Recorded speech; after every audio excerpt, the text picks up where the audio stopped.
This is the second Jack Layton Homeless Memorial Summit. The summit is inspired by Jack Layton and Mr. Sam Corliss in Calgary, Alberta, the largest landlord in Canada. It's the second Saturday of each month, and it's to come together to bring solutions on how to prevent homeless death in the city of Toronto. These are the sins of Jack Layton, and we believe in these sins. Jack Layton was a great humanitarian. Look out for the needs of humanity, because Jack Layton had a value. And the value is love. Covers all. Life. The definition of life. Love is for everyone. Because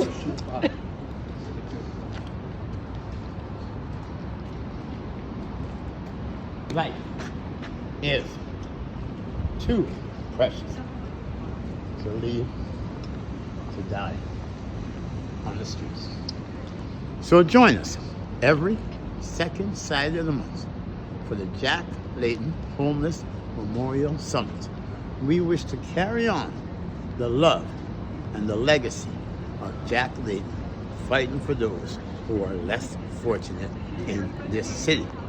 And every second Tuesday of the month for the Toronto Homeless Memorial Summit. Toronto Homeless Memorial. That honors the life of those who died on the streets of Toronto. The Jack Layton Homeless Memorial Summit. This is to find immediate solutions to prevent homeless death in the city of Toronto. So it is a forum where politicians are invited, the homeless are invited, the public are invited, activists are invited, but it's not a political forum or an activism forum. It is a forum to find solutions to prevent homeless death in the city of Toronto. How did Jack Layton's name end up on this summit? Jack Layton started the Homeless Summit in the Metropolitan United Church a few decades ago. A decade and a half ago, I think it was 2010. In that summit, I met a man named Sam Corliss. Sam came to my aid while I was being attacked by a bunch of security, because I thought they were there to give food. But they weren't. They were there to get some of the richest, most influential people in Canada to come together to find solutions to homelessness. Turned out that these were the richest people in Canada. So when I was in Scarborough and I finally contacted Sam, I found out that he was the largest property manager in Canada, and he was the 95th richest person in Canada. But Sam, it's not his money that made me who I am. It's love. Sam showed that love is greater than hate. That's what he taught me. Hope is greater than anger. And yes, optimism is greater than fear. And it was because of Jack Layton that I found a homeless man as a best friend who is one of the 100 richest people in Canada. But his greatest riches is not his money. This is love for humanity. So because it was Layton that brought us together, we honor Jack Layton in this way. But also, mine and Jack Layton's paths have crossed so many times.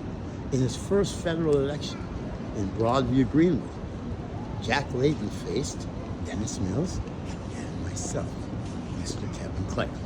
Now also remember, every single homeless person was once that child.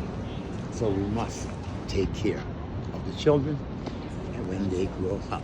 Now also, in one election where they were running for the mayor of Toronto's job, I did make the media one day at the University of Toronto. And there was a big page that says Kevin Clarke, and next Jack Layton. So it seems that me and Jack Layton's past has consistently crossed. Ironically, my best friend, Sam Corliss, one of the richest men in Canada, I met him through a summit from Jack Layton. Jack Layton's first federal opponent was Kevin Clarke. There was one of the few newspaper articles that ever been done about Kevin Clarke. They labeled him the next Jack Layton. And now we are carrying on the legacy of Jack Layton with the Jack Layton Homeless Memorial Summit. So we can fulfill Jack Layton's goal and vision, which is to see that people are valued, respected, and most importantly loved, and don't die on the streets. Peace and love. Join us for the next summit. And if there's one of us, we will still at the summit. If there's 50 of us, 1,000 of us, because together we are stronger and we love one another. Peace be with you.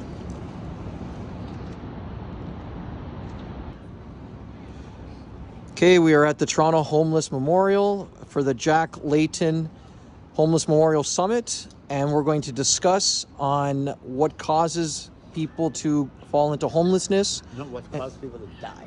I apologize. What causes people to die as they are homeless, and how are ways we can circumvent that and try to ensure that they continue living and have a better shot at life to make life better for themselves and others.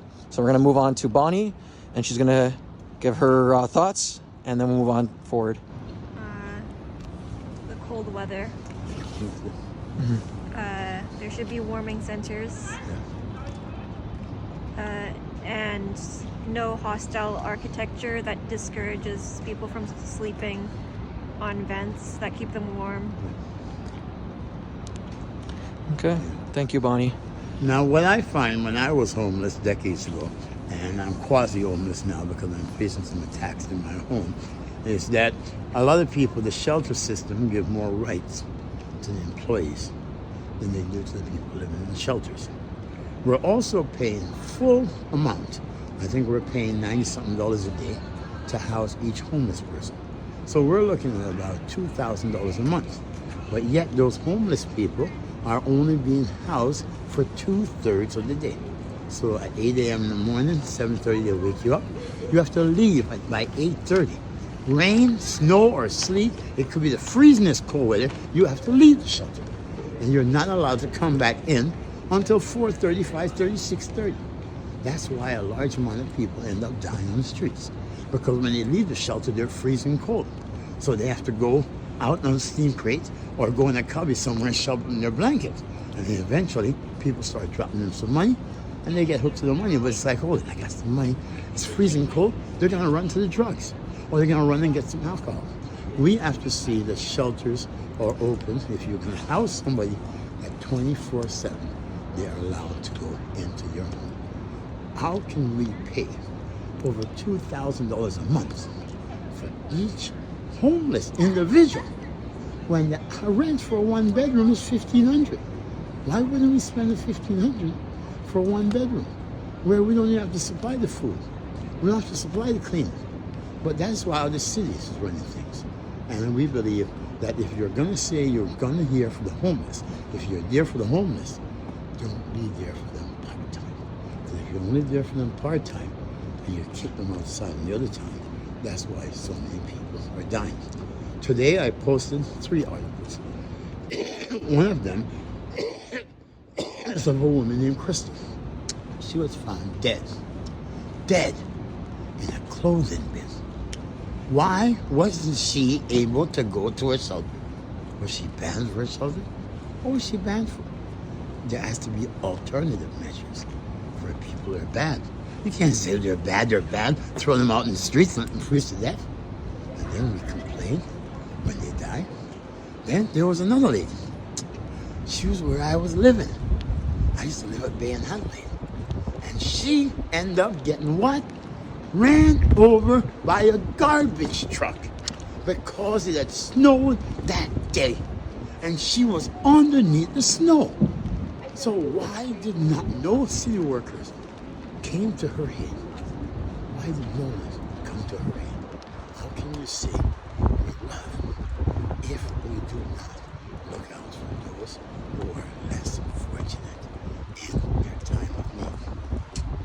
The third one today, I put up some just basic article and I posted. And I remember a man who froze to death until the link of the article dropped. And I saw the picture of the man who died. 74 years old. This man was a very decades. And my heart sank. And that's when I was very thankful that I put together the Jack Layton Homeless Memorial Summit, so we can put together solutions to prevent homeless death. Currently, we're focusing on the wintertime from now until March, because this is when people are the most vulnerable. So we're going to be asking City Council and the Mayor and all involved to start the debate and see if we should, and I know we should, because we put 11 more names on the Homeless Memorial this month. We should get back to Anishinaabe Street Patrol. I am alive today because of Anishinaabe Street Patrol, because there was times when I'm on a steam crate, when it was freezing cold outside. I didn't have the blankets, I didn't have the sleeping facility. I would have been dead. But what came around the corner? Anishinaabe Street Patrol.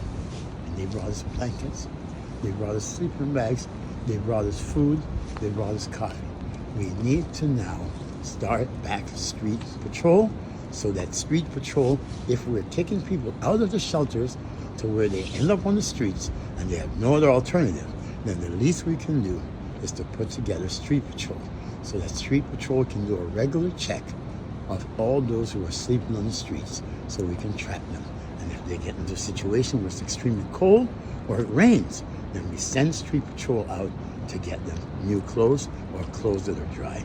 And shelters, we have to change the system to where we have closed day is every single Wednesday. But if it rains on Saturday, then we should get clothes to anyone in need after it rains.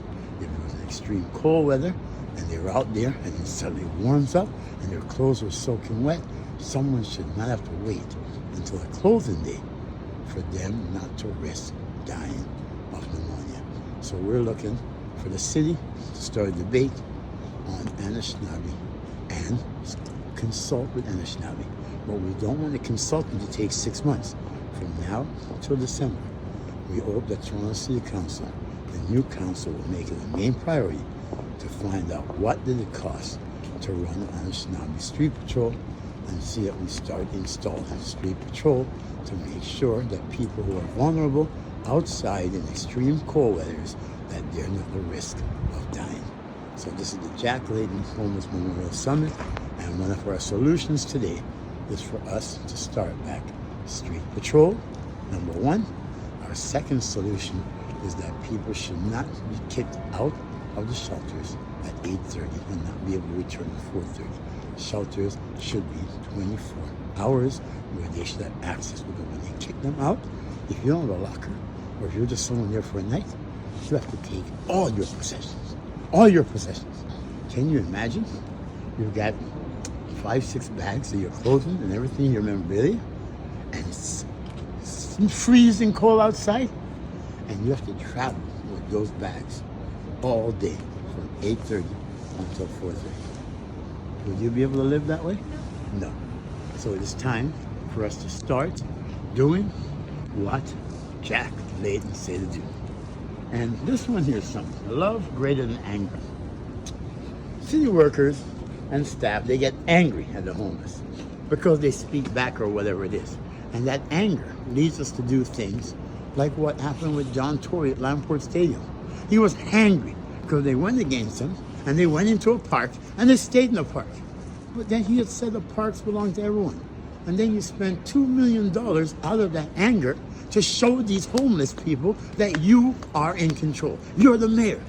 You could have spent $500,000 and housed these homeless people, because now these homeless people are where? They're still outside. Now, optimism is better than despair. Now, Mr. Greco is going to tell us the optimism and the despair. Explain that to us.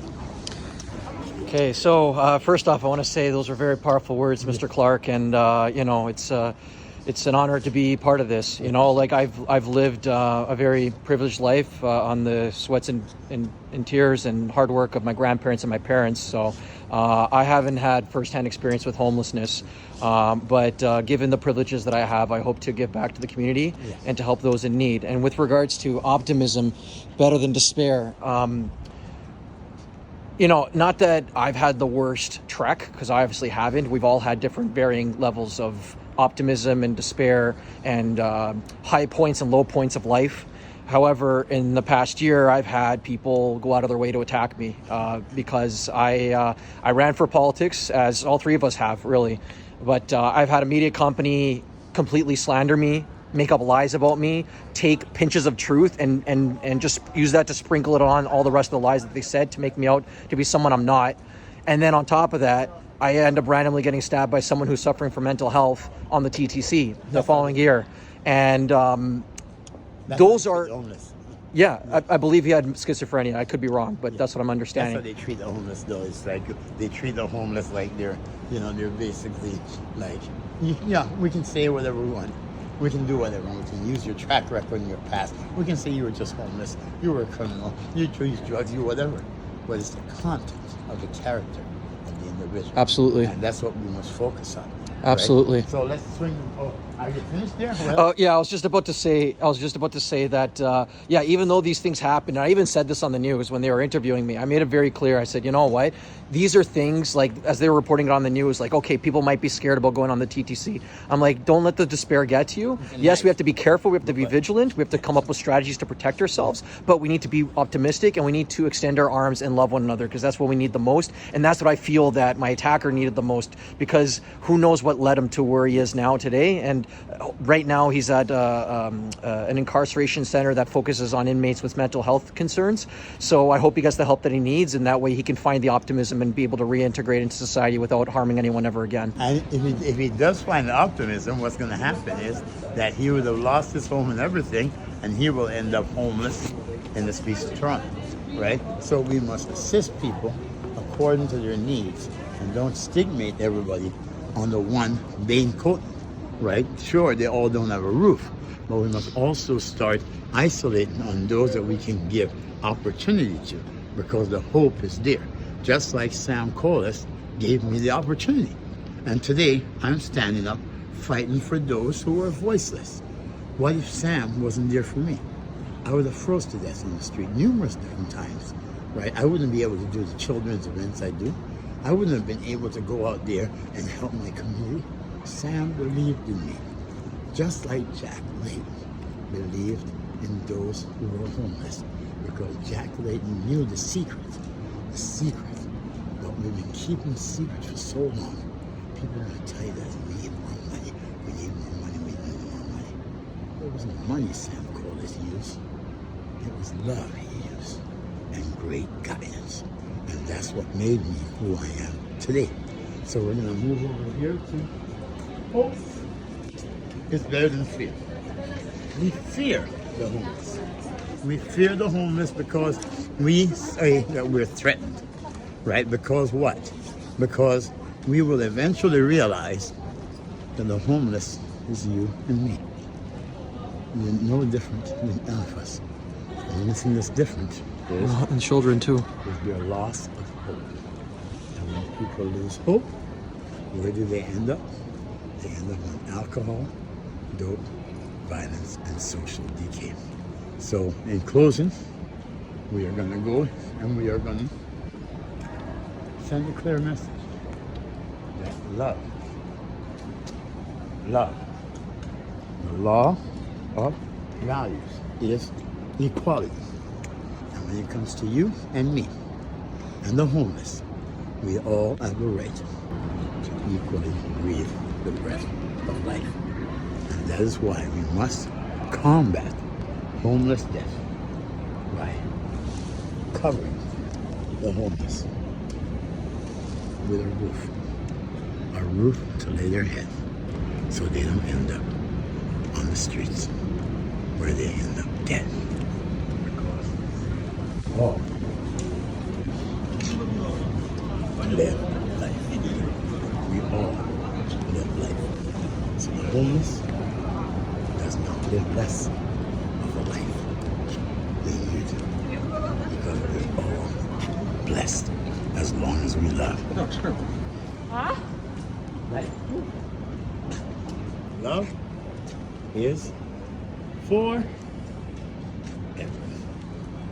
And in turn, we close with why we're here. We are here because life is too precious to live, to die on the streets. Peace be all. Join us the second Tuesday of each month for the Toronto Homeless Memorial and the second Saturday of each month for the Jack Layton Homeless Memorial Summit. Let's prevent homeless death in the city of Toronto. Let's give value and respect to life. Peace. God bless. Voilà.